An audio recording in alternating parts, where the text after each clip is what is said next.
Good evening, folks.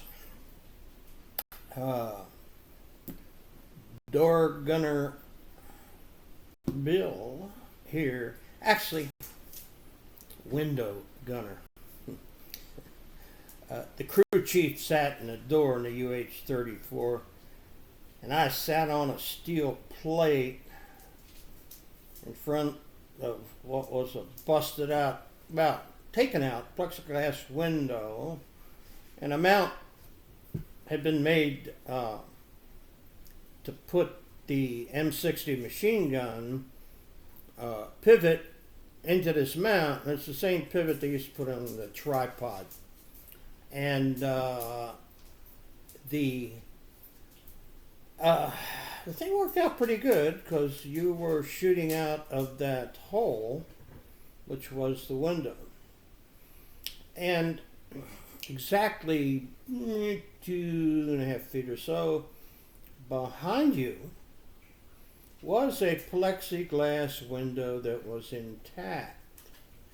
Now, that was used as a windage gauge for the enemy. And I can explain that by the fact that I am only here today talking to you because somebody in the North Vietnamese army was off on his windage. There was a softball sized group of bullet holes exactly where my head would have been, but he was one click off on his windage. So I consider that a very fortunate day, and I'll probably remember it for a while. I've had a couple fortunate days, and the damn things all revolved around KheSanh. Now, KheSanh was a very interesting situation. Started out on January 21st, 1968, and ran all the way officially to July 9th, when the people at the base were relieved by a combination force of Marines and Army. I want to talk a little bit about KheSanh. KheSanh was right up there at the edge of the DMZ and the Ho Chi Minh Trail. There are a lot of mountains in there, a lot of vantage points for observation. And also there's been a situation that our military intelligence, that oxymoron, didn't realize how well the North Vietnamese had dug into them damn mountains. Artillery positions. They had everything clocked out, measured out, just waiting for us. Westmoreland just thought we had to be in there and take that damn place, and I don't know why, because we gave it up. But General Giap, the North Vietnamese commander, had often referred, especially to the 26th Marines, that they were the walking dead. Well, didn't work out that way. The North Vietnamese ended up being the line around dead. And I have a very close friend, and we never knew we were there at the same time. He was on the ground, the squad leader, and I was up there flying around throwing ammo out to him. So you just never know. But he was in the hill fights surrounding the base. Now we had 558, which was that was kind of where the gatekeeping happened. Those guys they had to be on their game all the damn time. Then you had 881 North, 881 South. We owned 81 South, they owned North. We had H-61 up there. Now, I flew into 881 South to deliver ammo and sea rations and stuff. And we're tossing the shit out the door of the helicopter. Nothing going on. I'm going to myself, hey, this ain't so bad up here. Well, that was the first trip. Things got a little worse. I'll give you a graphic example of how much worse at KheSanh. First of all, the guys would have written on their flak jackets or helmets, KheSanh can be hazardous to your health. Fact.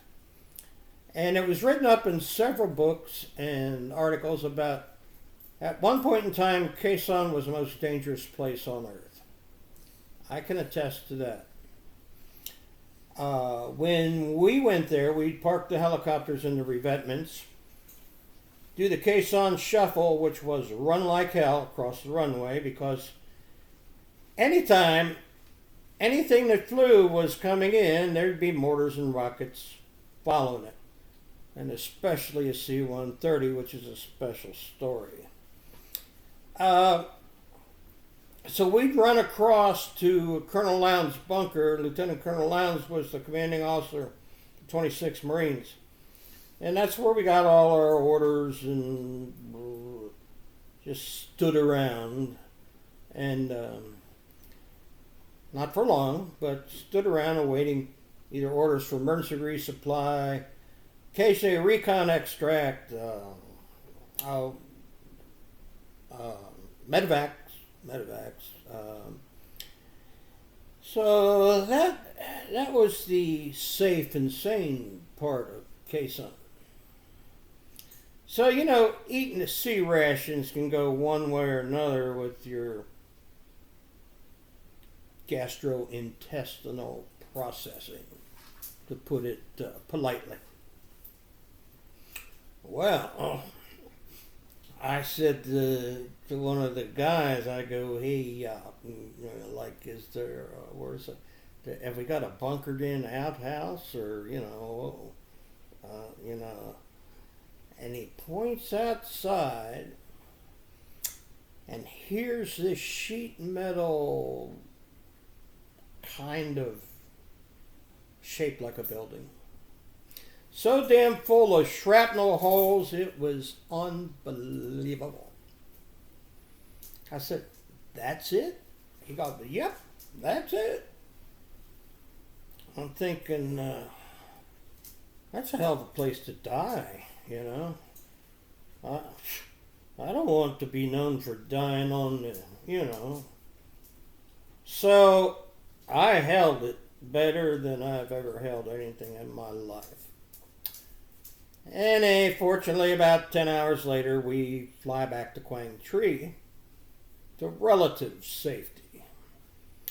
But getting back to KheSanh, that place was hell on wheels with incoming mortar and incoming artillery. Not only that, those little buggers were trying to dig under the wire. We had guys out there with stethoscopes on the ground listening for them tunneling. I've seen it with my very own eyes. We had snipers, our own snipers, laying right there on the wire, on the barbed wire, trying to pick off the guys on the other side trying to get through. This is unreal. You talk about probing a perimeter. Hell, they were probing it. They'd have been great rectal exam kind of guys, because they were really probers. So the good part and the bad part was got a lot of artillery. Now we were up, and I think it was maybe around the 12th or 13th of February, 68, can't remember exactly, is when Long Vey got overrun by the North Vietnamese using Russian tanks. Well, we're down in the bunker, in Colonel Lowndes' bunker, listening to the guys screaming for help. What a feeling. And I went for years thinking they'd all died when I found out that out of the 350 of them, like 12 lived deep down in this concrete bunker. And when the guys came to come back and get the area back, the Vietnamese were still slinging bombs and mortars and shit down that concrete shaft that went into the bunker. They just didn't give up. But what had happened was we couldn't support them with our artillery as strong as we needed to, because they called in a broken arrow on themselves, and that means, hey, we're done, shoot us too. Well,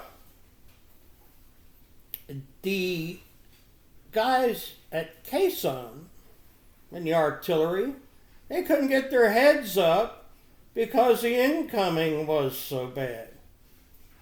I was there for that.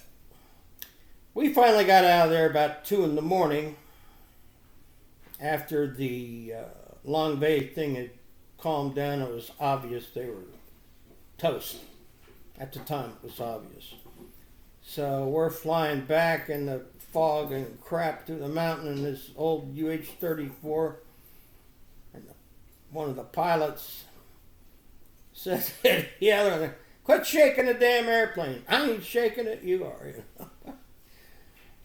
The next thing, they get a chip light, which means that there is a spurious piece of metal floating around in the oil, and it gets across these magnetic things and closes a circuit which turns on the chip light. So we're in the middle of fog mountains and all this crap, and they get a chip light. And I swear, as I sit here, up until that time in my life, I'd always wanted to be a helicopter pilot. That's when I quit wanting. Then, right then.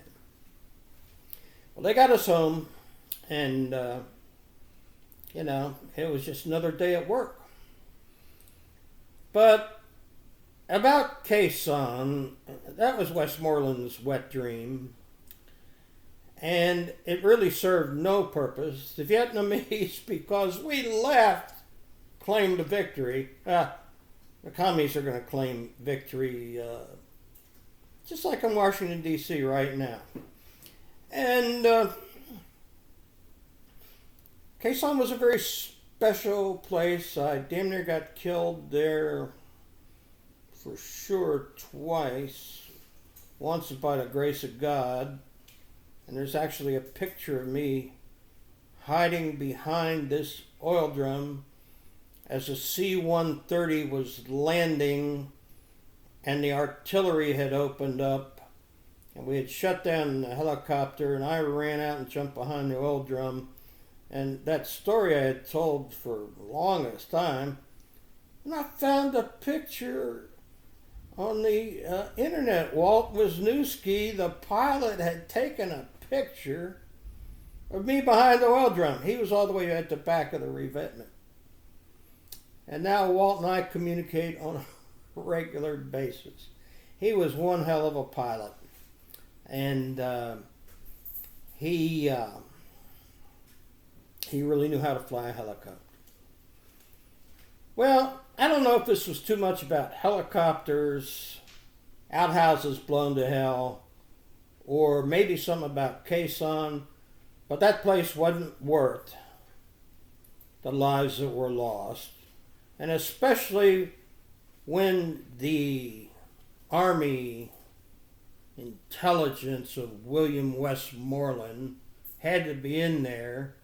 We had to take the damn place, then he left it. So, here's